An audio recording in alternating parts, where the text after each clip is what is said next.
RER stand for? Okay, formula?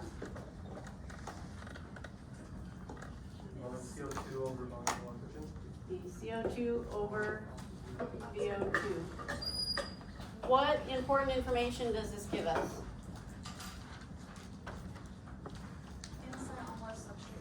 What substrate we're using?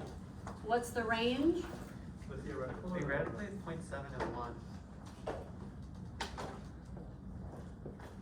What does 0.7 mean? Fat. Fat. Okay, you're using 100% fat, your RER is 0.7. 1 means you're using 100% carbohydrates. Okay, in reality, we can't ever be at 0.7 because why? Glycolysis is always running, so we're always using at least a little bit of carbohydrates, which puts us at about 0.8 for a resting RER. And is it possible for RER to go above 1? Yes. Yes, it can actually go up to about 1.1. When does that happen? When you're sleeping, right after you eat. When does it happen? During high intensity exercise. What's causing it? Hydrogen? Okay, how do I write the buffer? HCO3. Okay, so the bicarbonate buffer is picking up Hydrogen. hydrogen from what? Lactic acid. From the lactic acid, which is being produced because we're at high intensity. It becomes Carbonic acid. carbonic acid, H2CO3, and then splits into Water. Non-metabolic CO2. non-metabolic carbon dioxide. That's separate from the carbon dioxide that's produced in the Krebs cycle. So that excess carbon dioxide drives this number unnaturally high, making the RER go above 1. Okay, so what happens to your RER as exercise intensity increases? It increases, right? If you start at a low intensity and increase your intensity, RER is going up because why? Switching from fat to carbohydrates as a substrate, which overlaps with the crossover concept, right? As intensity increases, we shift from fat as our primary substrate to carbohydrate as our primary substrate, causing the RER to increase. So the increase from 0.8 or 0.7 towards 1 is because of shift in reliance to carbohydrates. And why is that happening? Switching. Fibers. We're shifting to fast twitch fibers, right? At low intensity, we're using slow twitch fibers, which are good at using oxygen. So if we're working aerobically, our preferred substrate is fat. As we increase intensity, we recruit fast twitch fibers, which have fewer mitochondria and other things that go with it. It's less efficient at using oxygen. It's more likely to work anaerobically. If you're working anaerobically, you have to use carbohydrates. Okay, so as we increase intensity, we shift from fat to carbohydrates, which makes our RER go towards 1. It goes above 1 at high intensities because of the carbon dioxide from the buffer. Okay, so that means if I ask you what's causing the increase in RER as you increase your exercise intensity, the answer is not carbon dioxide from the buffer. Okay, the increase here is from a shift to carbohydrates. If the increase above 1, that's from the carbon dioxide from the buffer. Everybody okay with that? Okay, the other cool thing about the carbon dioxide from the buffer is it has a function.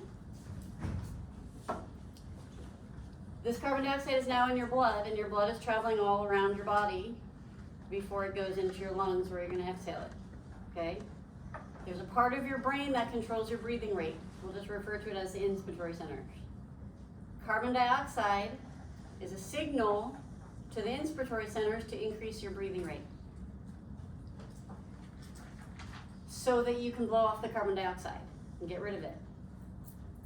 So, remember on the first day of class, I gave the example of sprinting up 4 flights of stairs with a backpack on, and we talked about how your muscles are going to be burning and you're out of breath at the top. And I said muscles burning and breathlessness will always go together. They're connected.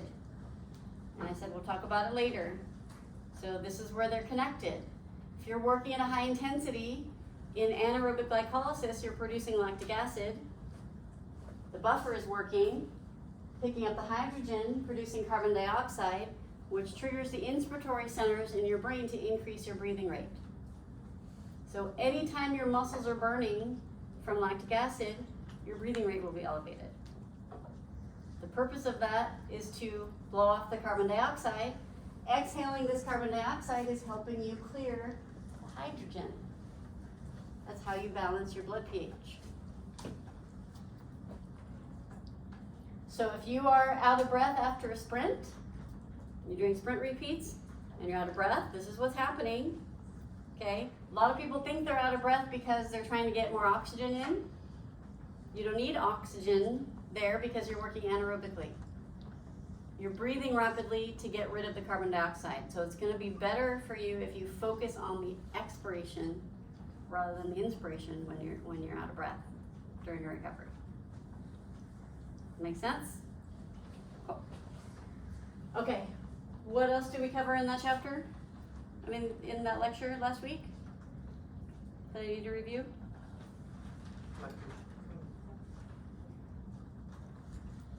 Lactate threshold.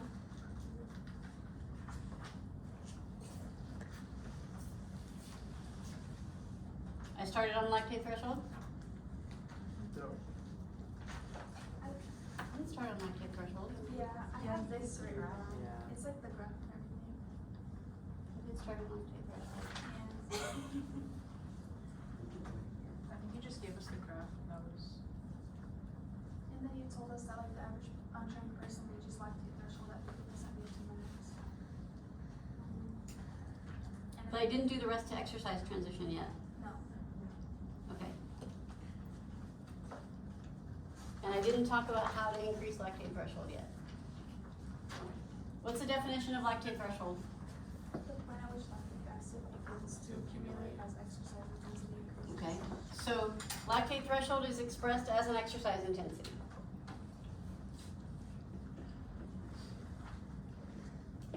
Okay. What goes on the y-axis?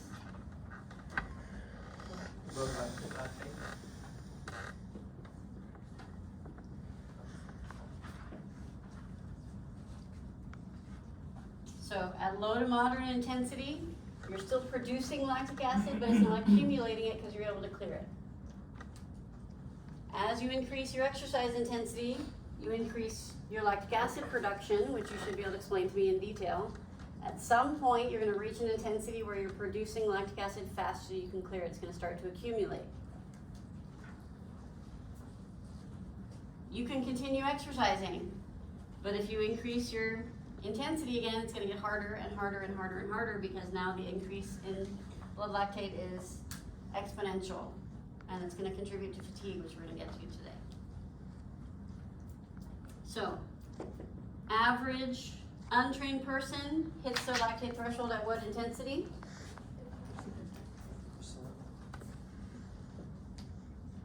50% of what? Okay, please always keep that on there. So you can't just say 50%. 50% of VO2 max. Would it be fair to say that's 6 miles per hour?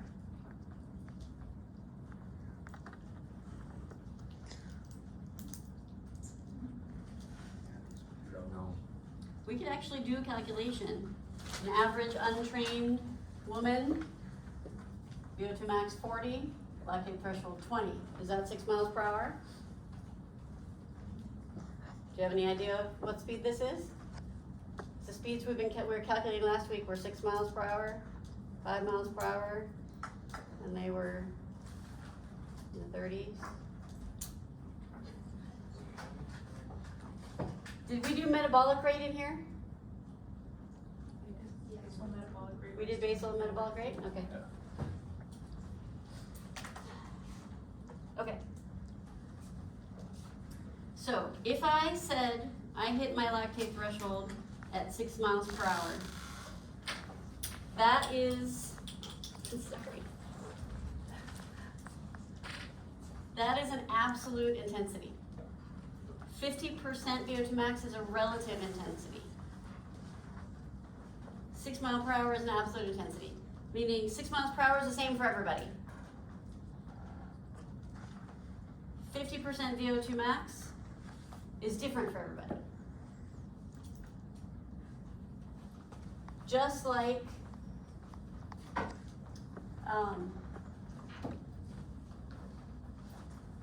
oxygen consumption. Oxygen consumption can be in what units? ml per kg per minute, or Meters per minute? one is absolute and one is relative. One is a total amount of oxygen, and one is an amount of oxygen per something. Right? So if it's per something, that's relative. And if it's not per something, it's absolute. Let me give you another example of that.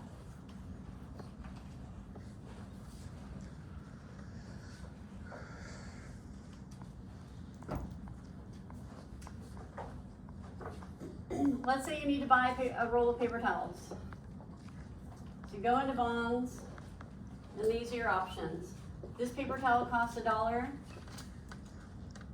This roll of paper towels costs $1. Which one's more expensive? It's for the same price. They're the same price. No matter which one you pick, you have to give the cashier the same amount of money.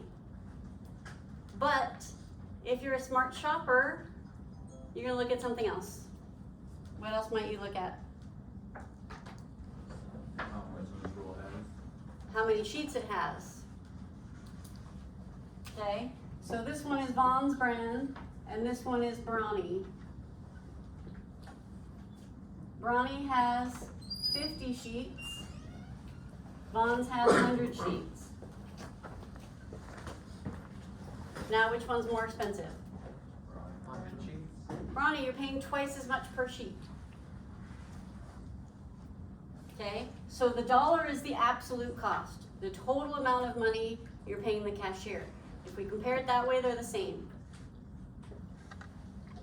But the relative cost, completely different. Which is the smarter way to compare the two? Relative terms. So when you're comparing two things, it needs to be in relative terms in order to be fair. Okay?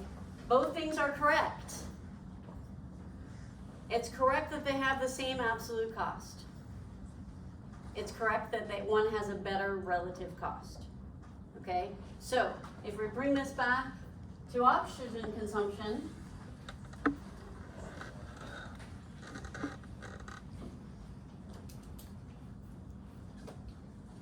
if I say person number 1 has a VO2 max of 3.1 liters per minute. Person number 2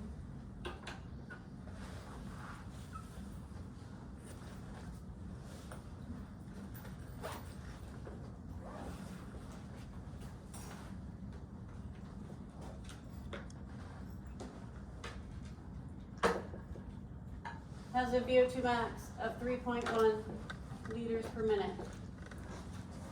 Which one is more aerobically fit? Person number 1. Why do you say person number 1? Smaller. Why does being smaller make them more aerobically fit? Like he weighs less, so he's consuming the same amount of oxygen as someone who. Number 1 weighs less. Okay, it's consumed. Okay, that's true. But why are these numbers the same? How can these numbers be the same? And I said VO2 max is how we judge someone's aerobic fitness. And then I gave him the same number. Why aren't they the same aerobic fitness? It's per pound. Because this is an absolute. That's not fair to compare them in absolute terms. We need to look at how much oxygen they're consuming per kilogram of body weight. Okay, so we need to convert this. Liters per minute is absolute VO2 max. I want relative VO2 max. which means I want it in milliliters per kilogram per minute. Okay, so you need their weight. So this person weighs 120 pounds, this person weighs 175 pounds. So now we need to convert liters per minute into milliliters per kilogram per minute. We haven't done that yet. Usually I give you VO2 in milliliters, and you have to convert to liters to get energy expenditure. So this is opposite. I'm giving you liters and we have to convert it to milliliters. So let me walk you through this.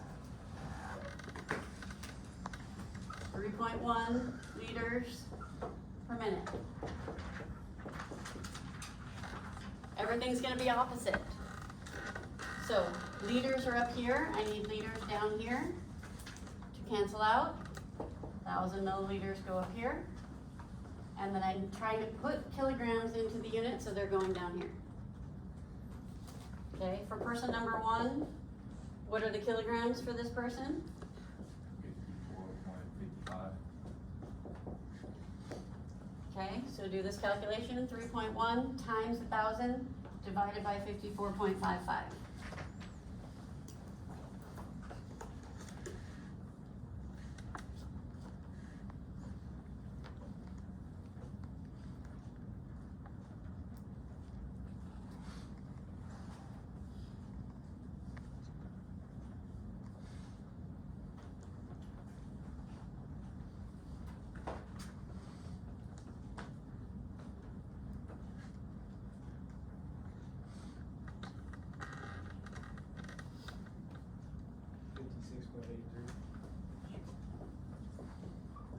Anybody else get that?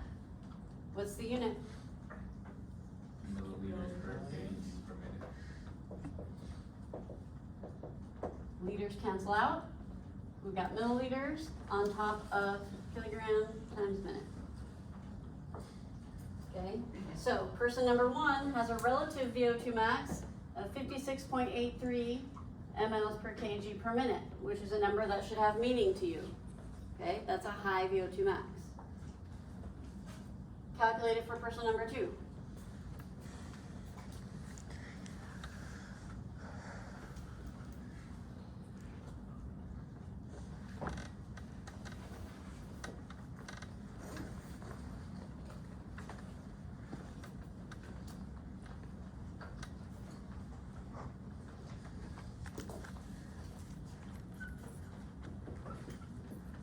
Tell me what you get.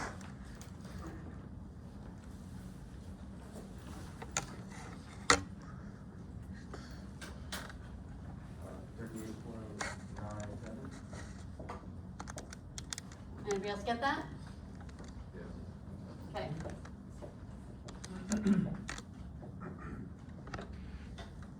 Now, which person is more aerobically fit? Now it's obvious, right? If we look at it in relative terms, person number 1, like you said, is able to consume the same total amount of oxygen with much less muscle mass, which means per kilogram of body weight, they're consuming a lot more oxygen. They're far more efficient. So when you're comparing people, it's always in relative terms. Yes? But wouldn't you still be able to like know that the skinny one has a higher VO2 max? I mean, if you understand it conceptually, but could you explain it in words? Yeah. You should be able to convert Okay. and explain it in words. If you can understand the concept and explain it in words, that's good too. Okay? You need to understand the terms absolute and relative. And in terms of oxygen consumption, you need to know that absolute oxygen consumption is in liters per minute, relative oxygen consumption is in milliliters per kilogram per minute. And anywhere where we started with this was 50% VO2 max is a relative intensity. 6 miles per hour is an absolute intensity. That's gonna come back at you in 446. So we haven't talked yet about how to increase lactate threshold, right? Okay. So, when you're hitting lactate threshold, the problem is that you're producing lactic acid faster than you can clear it. So, your 2 options for fixing the problem and increasing your lactate threshold are either to clear it faster or produce less lactic acid. Okay, so those are gonna be the two ways we can increase our lactate threshold. Ways to increase lactate threshold. First one is going to be to clear lactic acid faster. Second one is going to be to produce less lactic acid. Okay, so if we want to get better at clearing lactic acid, our main way of clearing lactic acid is the bicarbonate buffer. So your body produces the bicarbonate buffer. If you want to convince your body to produce more bicarbonate buffer, you need to use the bicarbonate buffer a lot. You need to use a pathway in order to convince your body to improve it. You need to challenge it. What intensity do you need to work at if you want to use your bicarbonate buffer pathway? High intensity. You need to be above your lactate threshold. Okay, if you're working at an intensity below your lactate threshold, you're working aerobically. You're not going to challenge the buffer pathway. If you work at intensity above your lactate threshold, produce a lot of lactic acid, challenge the buffer pathway, that convinces your body to produce more bicarbonate buffer. Okay, so you have to exercise at a high intensity above your lactate threshold, and that means you're anaerobic.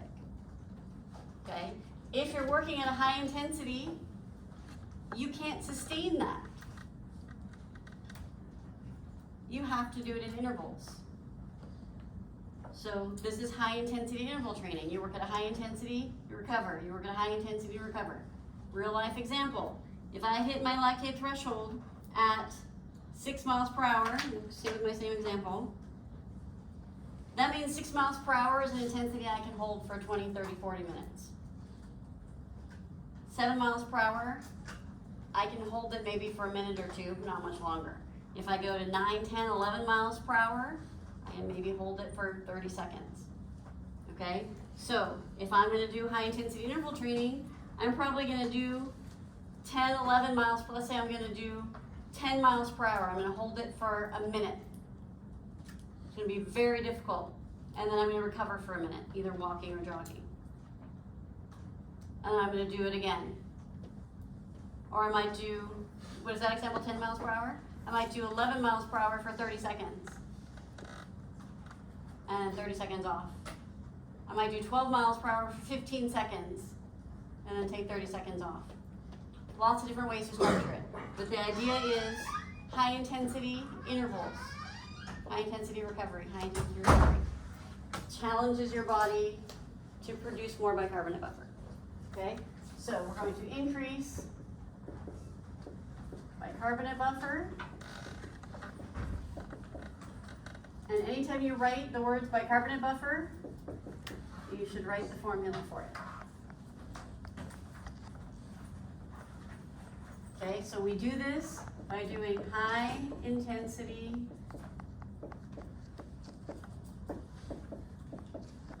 interval training. Is that aerobic or anaerobic? Anaerobic. And to do true high intensity interval training, you're really supposed to be at 85% of your heart rate max or higher.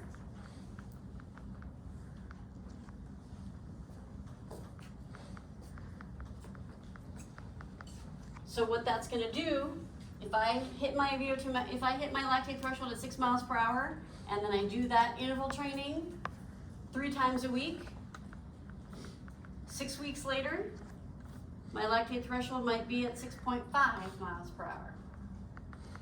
Now that's a speed I can maintain for 20, 30, 40 minutes. I keep doing the interval training, I'm probably gonna bump up the speed on my interval training. 6 more weeks of that. Now my lactate threshold is at 7 miles per hour. That's gonna improve your performance, your endurance performance. Does everybody understand that? Your lactate threshold is what's determining what is the fastest pace you can maintain for a long time. That's endurance performance. Yes? So if you were pushing like 6.1 miles per hour, that would be pushing your lactate threshold small though. Right, just barely. And then that would move your lactate threshold to 6.1 going forward. Once the So- threshold pushed. That's like saying, if I can curl 10 pounds 10 times, so I increase it to 10.1 pounds. Like, it's not gonna, that much of an, if that's your training, you're not gonna improve much. That's why I said, like, if my lactate threshold is 6 miles per hour, I'm gonna do my high intensity at 10, 11 miles per hour. So it's higher intensity for the training purposes. 6.1 is not gonna be much of an interval. 6.1 I can probably maintain for 5 minutes, you know what I mean? So the high intensity interval needs to be higher.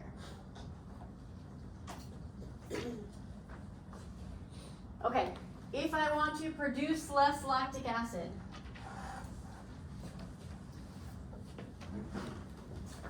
we have to look back at why we were producing lactic acid in the first place.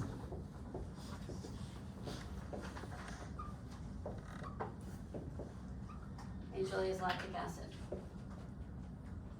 Why was lactic acid getting produced in the first place? What's the point of weakness here? The mitochondrial density. When mitochondrial availability drops, that's when the NAD reduces the pyruvate into lactic acid. Mitochondria is the weakness. So the way we reduce that from happening, prevent that from happening, is by increasing our mitochondrial density. We have to remodel the bathroom, put in more stalls. We can accept more hydrogen in here. The more hydrogen we can accept into the mitochondria, the less of it is going into lactic acid. So if you want to increase your mitochondrial density, you're gonna grow more mitochondria, you're gonna increase the size of the mitochondria you have, you need to challenge this pathway. This is an aerobic pathway. So if you wanna challenge this pathway, we're gonna work aerobically, which by definition means we're at or below our lactate threshold. And we're holding it for a long duration. Okay, so if my lactate threshold is at 6 miles per hour, I'm probably holding 6 miles per hour, maybe 5 miles per hour, 20 minutes, 30 minutes, 40 minutes. Doing that several times a week. 6 weeks later, at 6 miles per hour now, I'm not producing as much lactic acid, so I can now be comfortable at 6.5. Now I'm training at 6.5, 20 minutes, 30 minutes, 40 minutes. 6 weeks later, I'm not producing as much lactic acid anymore, now I can bump it to 7. My lactate threshold is increasing because I'm not producing the same amount of lactic acid at that intensity. I have more mitochondria. So either way, the result is an increased lactate threshold. Okay, producing less lactic acid comes from increasing mitochondrial density,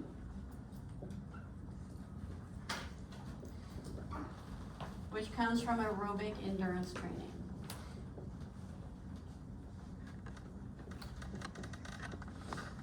And you should be able to explain how increasing mitochondrial density allows you to produce less lactic acid.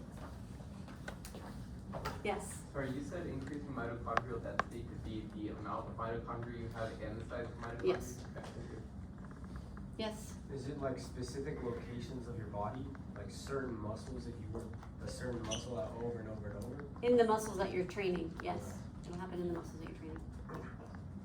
So if you're running, it's most likely to happen in your Like, quads and glutes and hamstrings. Yeah.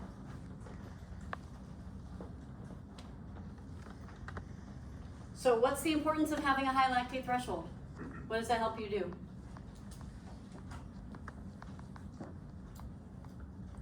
clear more hydrogen? Okay, why would you want to do that? Maybe lift more weight? Exercise longer? Okay, we're not really talking about weightlifting here, we're talking about endurance performance. Okay, So, for an endurance athlete, the best predictor of performance in an endurance athlete is VO2 max. Whoever has the highest VO2 max is gonna win the race. Okay, we'll use 5K as an example. Whoever can hold the fastest speed is gonna win the race. Would you agree? Okay, so if we have one person with a VO2 max of 40 mLs per kg per minute, and another person with a VO2 max of 50 mLs per kg per minute. Everything else is the same. They both hit their lactate threshold at 50% VO2 max.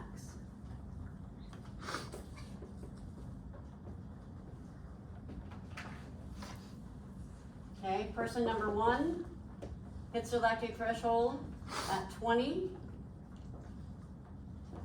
Person number 2 hits their lactate threshold at 25 mLs per kg per minute. Does everybody understand where I got those numbers? Okay, who's gonna win the race? We could calculate what speed that is. We could plug it into the running formula and calculate what speed it is, but we don't need to, because we know that the higher number is gonna be a higher speed. So whoever has the highest VO2 max is gonna be able to maintain the fastest speed, they're gonna win the race. Okay, if they both have a high VO2 max, the next best predictor is lactate threshold. Whoever has the highest lactate threshold is gonna win. They both have the same VO2 max. This person hits their lactate threshold at 50%. This person hits their lactate threshold at 70% of VO2 max.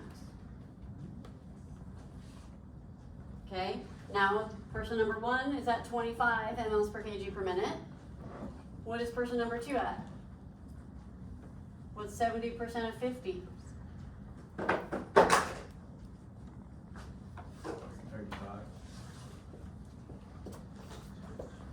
Who's gonna win the race? Number 2, by a lot more this time. First best predictor of endurance performance is VO2 max. Second best predictor is lactate threshold.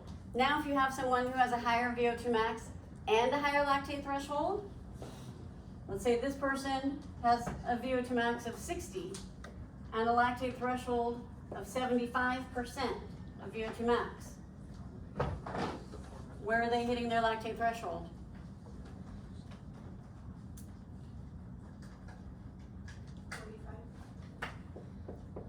And we can calculate what speed that is. Now who's gonna win the race? Now it's not even close. Okay, so this is how you become an elite endurance athlete. Train your VO2 max and your lactate threshold. How are you gonna train to improve your lactate threshold?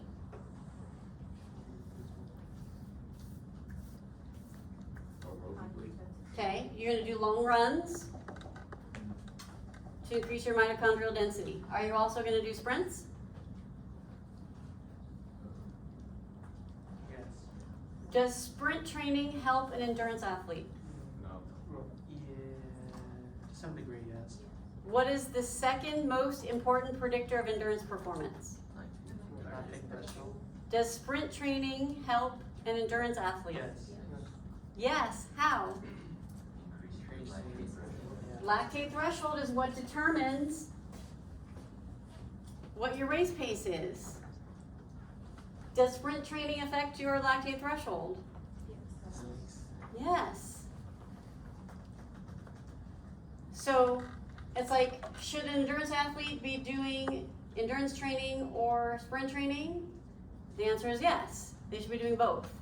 That's like saying, I want to lose weight. Should I eat less or should I move more? Yes, you should do both, right? If you just eat less, you might see some improvement. If you just move more, you might see some improvement. But you work on both sides, that's when you see the best results. Okay, so these two things are working on the same problem from different sides. So if you want the best lactate threshold, you work on both sides. I'm gonna clear it faster and I'm gonna produce less. Lactate threshold is gonna skyrocket. So my son, who is a distance runner, sometimes they do long, slow distance and sometimes they do sprints. And he would come home and he would say, Mom, I'm a distance runner. Why do I have to do sprints at practice? And I'd say, well, son, let me explain. It's because your coach is educated and they know what they're doing. Endurance athlete needs to be doing sprint training in combination with the endurance training to increase lactate threshold, to increase race pace. Okay, so improving your lactate threshold improves endurance performance. Let's talk about sprint performance. Is improving your lactate threshold going to improve your 100-meter sprint? 100-meter sprint is up here in terms of intensity, right? My top speed, my lactate threshold at 6 miles per hour, my top speed might be 15. If I'm running 15 miles per hour, does it matter if I'm switching from aerobic to anaerobic at 6 miles per hour or 7 miles per hour? Makes no difference. The lactate threshold has nothing to do with your sprint performance. 100-meter sprint's not even in glycolysis. Lactate threshold affects endurance performance. It's important to understand how and why. Okay, the higher your lactate threshold, the higher the intensity you can be completely aerobic. And that's the speed you can maintain for a long distance. Questions on that? Yes. I do have a question about this. Yes. So you said the first deciding factor is their VO2 max, the second is their lactate threshold, and what was the third one? I didn't give a third, Oh, okay. but the third is actually your form. Okay. It's called economy of effort. So if you have two runners who have a very high VO2 max and a very high lactate threshold, but one of them runs like this with a lot of wasted energy, that person's going to lose because efficiency is important. Okay. One more concept in this chapter. I'm going to erase this, okay?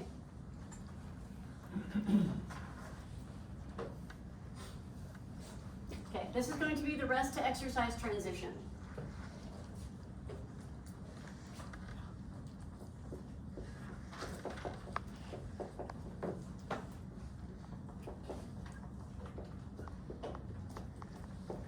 So this is how the body transitions from rest into exercise and then back into rest.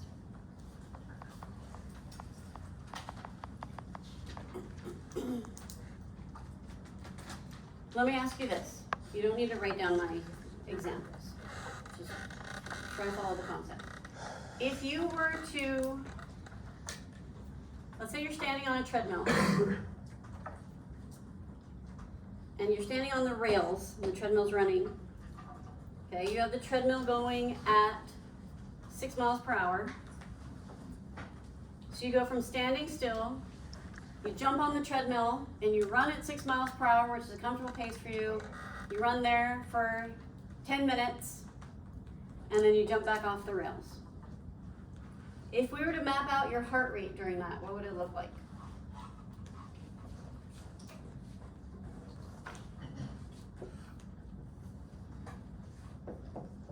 On the x-axis, we have to have time. Do you understand we can't have intensity here? So intensity is staying at 6 miles per hour. It's going from resting to 6 miles per hour and back to resting. Staying the same intensity would keep you in one vertical line if this was intensity. This can't be intensity. This is time passing, and we're looking at what's happening to your heart rate with time passing, right? You went from resting heart rate, which maybe was 60 beats per minute. You started running, what happened to your heart rate? It went up. Did it go immediately from 60 to whatever it was when you were running? It was gradual, right? So it gradually increased. Let's say if your max is 200, let's say during your run, you were at 135 beats per minute, okay?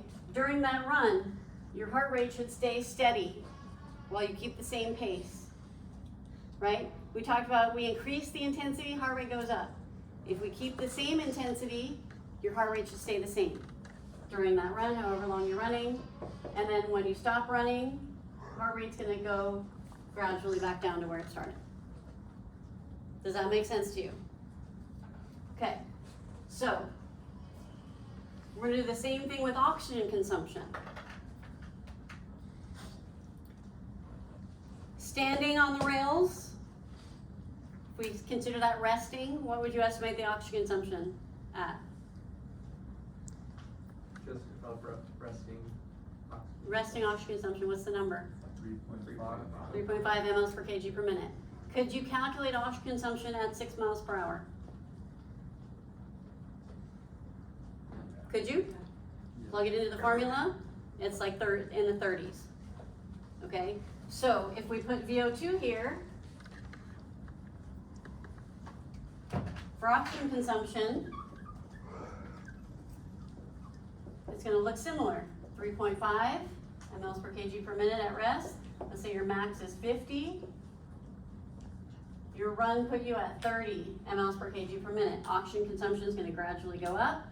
It's gonna stay at what it needs to be at 6 miles per hour, and then it's gonna gradually come down. Would you agree? Okay, so let me ask you this. Sitting in your chair right now, do you feel like you're getting enough oxygen? Okay, if you were to stand up, start running, go outside the building, run 3 laps around Redwood Hall, come back in and sit in your chair. When you're sitting in your chair after your run, what's your oxygen requirement?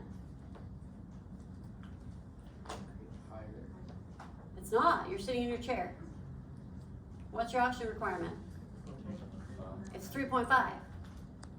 But are you gonna feel different after your run than you do before? Yeah. Your breathing's gonna be elevated. Okay? While you're sitting, your requirement is 3.5. While you're running, the requirement is 30, or whatever we calculated at. Where you're sitting, the requirement is 3.5. But your actual consumption is not always the same as the requirement. When you're sitting in your chair after the run, you're consuming more oxygen than you need. You're breathing more oxygen than you need. Because it takes time for the body to actually transition in and out of exercise. Okay? So right now we're gonna look at the difference between what the body requires during exercise and what the body actually gets as we transition out, in and out of exercise. Okay? So, very similar graph. Time on the x-axis, draw a new graph from whatever you just drew. Time on the x-axis, VO2 on the y-axis, in mLs per kg per minute. Did we need that first graph? This is gonna be the important one. I wouldn't erase those, but start a new one for this. No. Sorry, does it mess you up when I You told erase? us not to write it. Oh, You okay, should've yeah, erased no, it. you don't need that one, you need this one. You should Thank write you. this one. Gotcha. Sorry, that was confusing. Did you that you needed to more understand that conceptually than those actual graphs, but this one's gonna be very similar. Okay, not my best teaching moment. Okay, so I'm gonna draw 2 lines here. One of them is gonna represent oxygen requirement. One of them is gonna represent oxygen consumption. Requirement is what your body needs.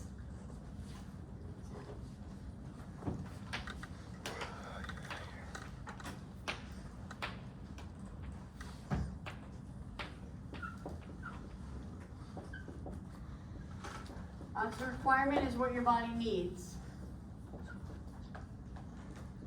Oxygen consumption is what your body actually gets. They're not always equal. Sometimes you get more than you need, sometimes you get less than you need, and sometimes they're equal. So, first line I'm going to draw is for oxygen requirement. Okay, so same example, you're starting out sitting. Let's say this is time in minutes.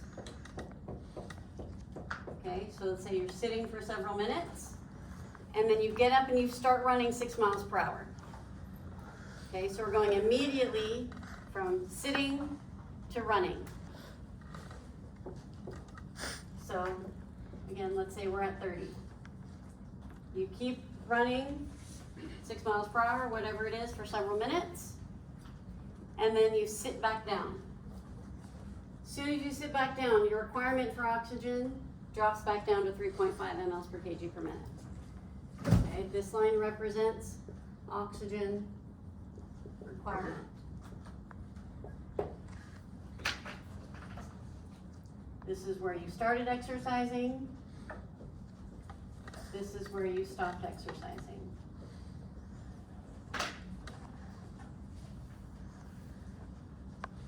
Everybody okay with that?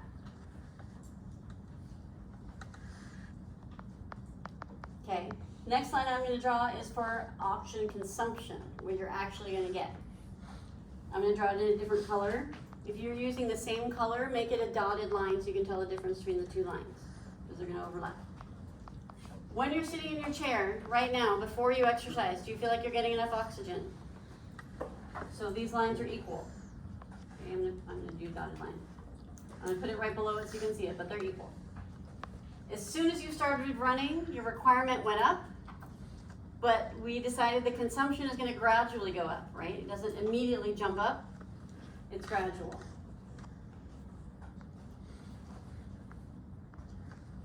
Eventually, within about 3 minutes, you should be getting the oxygen you need. If 3 minutes into your run, you're not getting the oxygen you need, your intensity is above your lactate threshold. And you need to slow down. If you're at an aerobic intensity below your lactate threshold, your oxygen needs should be met. You should be comfortable during your run. As soon as you sit down, requirement dropped back down to 3.5, but the actual consumption is gradual.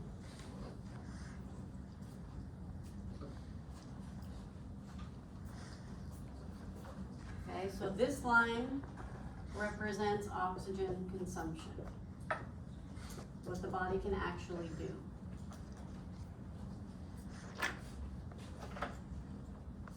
So, let's look at the relationship between the two. What's happening here?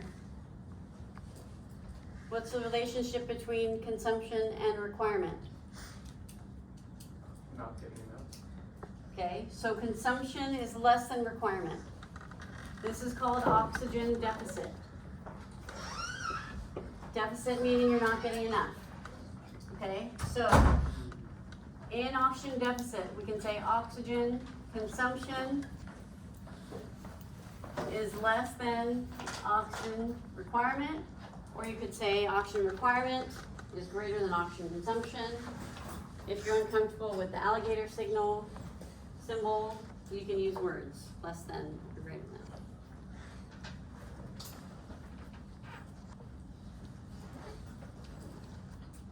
Oxygen deficit means you're not getting enough oxygen. Oxygen consumption is less than oxygen requirement. Is that going to be aerobic or anaerobic? Anaerobic. By definition, it's anaerobic. If you're not getting enough oxygen, you're working anaerobically. This is uncomfortable. This is why people don't like to run.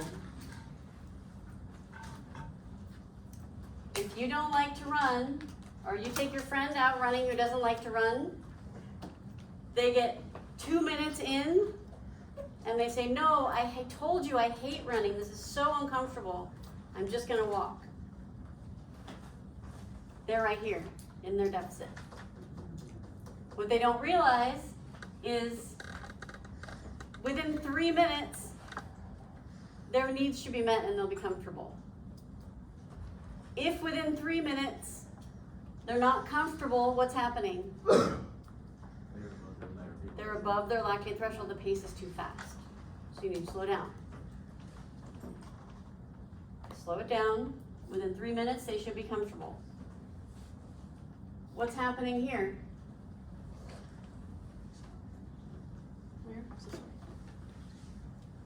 What's the relationship between consumption and requirement? They're equal. This is called steady state. In steady state, oxygen consumption and oxygen requirement are equal. You're getting enough oxygen. Is this aerobic or anaerobic? Aerobic. Aerobic. So here you're working aerobically, you're comfortable. Steady state is what you can maintain 20, 30, 40, 50, 60 minutes. We're gonna talk about fatigue later. You cannot be in steady state if you're working anaerobically, by definition. Anaerobic is without oxygen. Okay, what's happening in this section?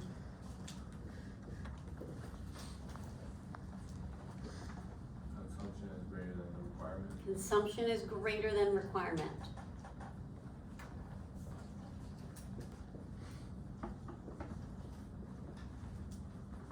Or you could say oxygen requirement is less than oxygen consumption, that's the same. This is called EPOC. Anybody know what it stands for? You don't need to. Excess post-exercise oxygen consumption.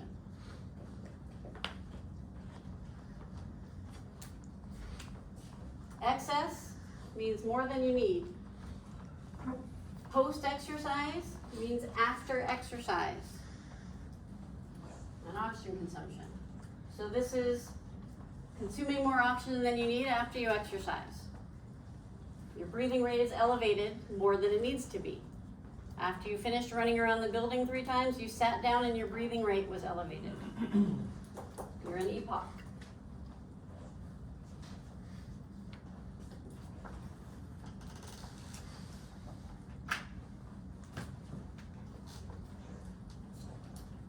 Notice that the EPOC and the deficit are the same size. The EPOC is paying back the deficit. It's clearing out all the problems that you caused during deficit. If you're working anaerobically, what are you producing a lot of? Hydrogen. So during EPOC, we have to clear the hydrogen, clear the lactic acid, clear the carbon dioxide that also comes with that from the buffer.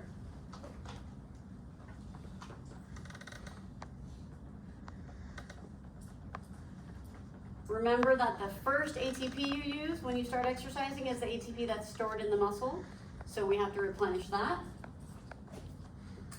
We have to replenish ATP stores. We have to thermoregulate, bring our temperature back to normal.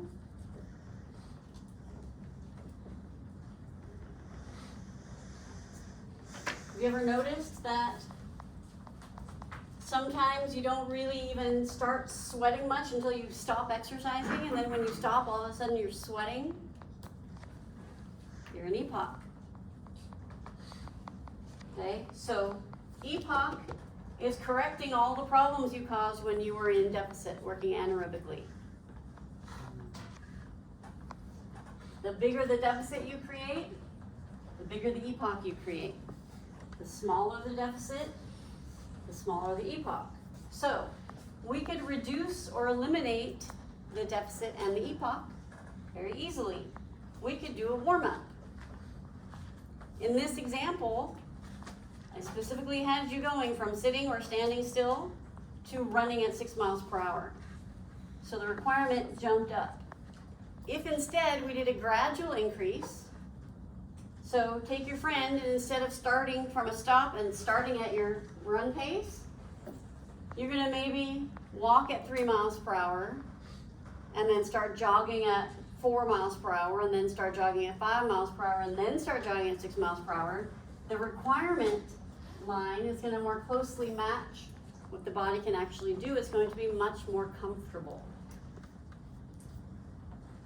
And then when you're done, instead of just sitting down, you're gonna slow back down, 5 miles per hour, 4 miles per hour, 3 miles per hour, walk for a little bit at 3 miles per hour. It's gonna be much more comfortable.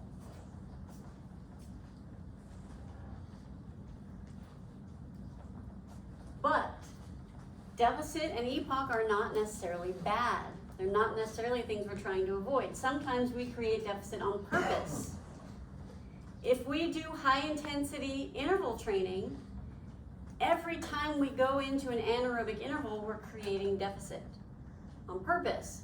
We're creating massive amounts of deficit. What that does is it creates massive amount of EPOC. So we do this on purpose because if you do high intensity interval training, specifically like very high intensity interval training, in the industry we call it metabolic training. You're working at very high intensities. Research has shown EPOC to last 24 to 48 hours after a workout like that. Which means when this comes down, it's staying elevated. Why would we want to do that? Keep fixing everything that went wrong during the deficit. It's not going to take that long to fix everything, but that means instead of being at 3.5 at rest, we might be consuming 4 mLs at rest. So it raises your threshold. Raises your metabolic rate. Raises your resting metabolic rate. So if you do very high intensity interval training workout, you're going to be burning more calories at rest for the next day or two. So for someone who's trying to lose weight, that's huge. So we can create that deficit on purpose to create that EPOC. Yes? Somebody throw that after like the 1.5 mile run that we ran. That'd be awesome. Did you walk any of it? No, I ran it. And so you did a calculation for your VO2 max. Yeah. How'd that turn out for you? Uh, Who else did that this week? Who else did the 1.5 mile run this week? And they didn't let you just do the Rockport walking test? You had to do the 1.5 mile run? We had a choice. we got a choice. You had a choice? And you guys chose the run? I'm so proud of you. Did your instructor give you a talk about making the choice? They said if you could keep the 1.5 mile jog, if you could keep it consistent to do that, if not, then do the walk instead. You also said if you're injured, then don't do the run, obviously. Good, I'm glad you guys did that. All right, you guys need to be able to draw and explain this graph. With the terminology, you need to understand that terminology. Make sure you're labeling your axes. Don't put intensity here because that doesn't make any sense. Make sure you're labeling deficit, steady state, EPOC. Spell out EPOC. Tell me what the relationship is between oxygen consumption and oxygen requirement at each of those stages. Label these lines. I usually like to do them off to the side like this because this graph gets a little bit messy. Logan, go ahead. Can we take a quick picture of all this? Yeah, of course. Be able to list a few things that occur during EPOC?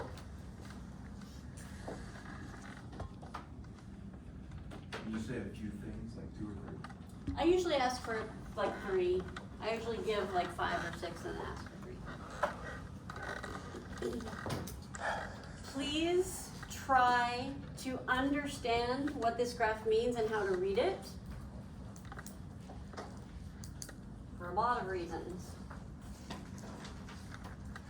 Let me show you what I typically get when I ask for this graph. First of all, I'll get people putting intensity on the x-axis, just out of habit. That makes no sense for this graph. There's no way for this to be intensity with a graph that looks like that, okay? This has to be time. But people remember this part, and then do this. This is a problem because this has oxygen consumption increasing before you've even started exercising. So that means you don't know what the graph is saying. You're just drawing curves. Okay? Where these lines are in relation to each other has meaning. You need to understand the meaning of what you're drawing. Okay? Also here, what's happening here? There's no steady state. You never reach steady state. and also oxygen consumption started decreasing while you were still exercising. This doesn't make any sense, okay? You have to be mindful, you have to be purposeful, intentional about how you're drawing the graph, okay? Let me tell you where this is going. In 446, I would say, instead of asking you to draw this graph, I might say this person is jogging at 6 miles per hour for 2 minutes, and then running at 10 miles per hour for 2 minutes, and then jogging at 4 miles per hour for 2 minutes. Draw a graph. If you just memorized this and don't have any idea what it means, you're not going to be able to draw the graph. Okay? Or I might give you a graph that looks, I'll give you a hard graph. I might give you a graph that looks like this and ask you to explain to me what the person is doing. Okay, I'll put numbers here so you can calculate speeds, and I'll put time here so you can describe to me this person is doing this at this speed for this long. If you've memorized this, you're not going to be able to do that. Okay, so for those of you taking 446, you have to understand what these lines mean so that you can apply it later. You need to be able to read and draw graphs. Any questions on this one? Yes? We're staying in epoch for longer for what again? To do. The bigger the deficit, the bigger the epoch. Okay. So these are the things that we're doing in epoch. Okay. And they're always the same size. They're, yeah. Well, no, but they reflect each other.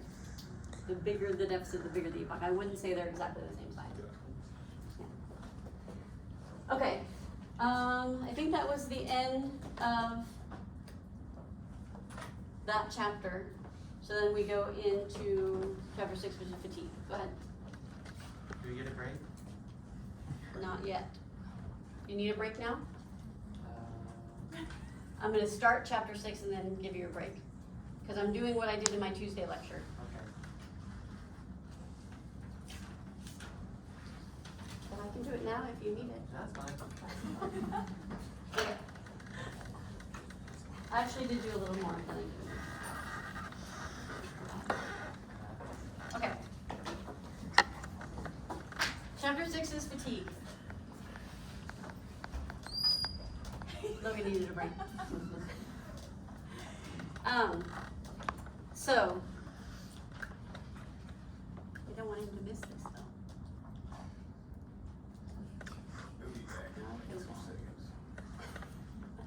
Okay, so fatigue is one of those things, like, if I were to talk about fatigue, you know what I'm talking about. But can you define fatigue? Tired. Tired like you're gonna fall asleep? What's the difference between Lack of being oxygen. tired, sleepy, fatigued, and physiologically fatigued? You don't have to define it. Let me lead you to it.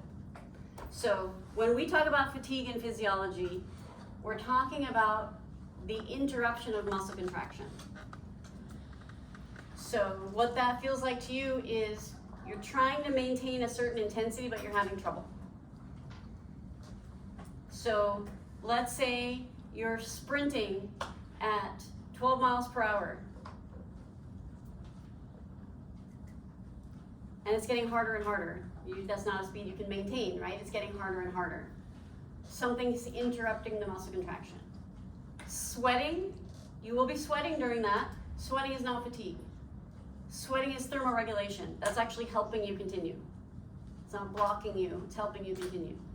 Okay? Rapid breathing is not fatigue. Rapid breathing is helping you clear the carbon dioxide to clear the hydrogen. It's actually helping you continue. It's not getting in the way. Fatigue in physiology is what's preventing you from maintaining that intensity. There are things going on that interrupt muscle contraction. That's going to be fatigue. Okay? So it's different in different systems. So we're going to go system by system and talk about what causes fatigue in each system. ATP PCR system we've already discussed. Quick review. Where does it occur? Sarcoplasm. Aerobic or anaerobic? Okay. Rate limiting enzyme.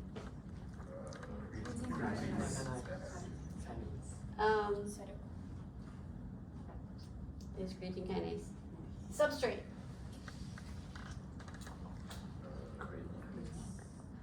Sarcoplasm and mitochondria. Substrate. It's a source of energy to build ATP. Carbs? No carbs in this system. Oh, PCR. PCR. PCR, we break apart the PCR to get the energy to build the ATP. Remember that? That makes it the substrate. Substrate is the source of energy. How long can we stay in the system? 10 seconds. What happens? Why can't we stay there longer? PCR runs out. That's the cause of fatigue in the system. PCR depletion. When you run out of your substrate, that's a cause of fatigue. At this, what's your intensity when you're in the system? Maximal, near maximal explosive. You're sprinting at your top speed. You need fast ATP production. Breaking apart the PCR to use that energy is the fastest way to build ATP. If you run out of PCR, you have to now get the energy from glycolysis, which is slower. So you're not going to be able to maintain that top speed. That system's done. That's it for that system. That's the cause of fatigue in that system.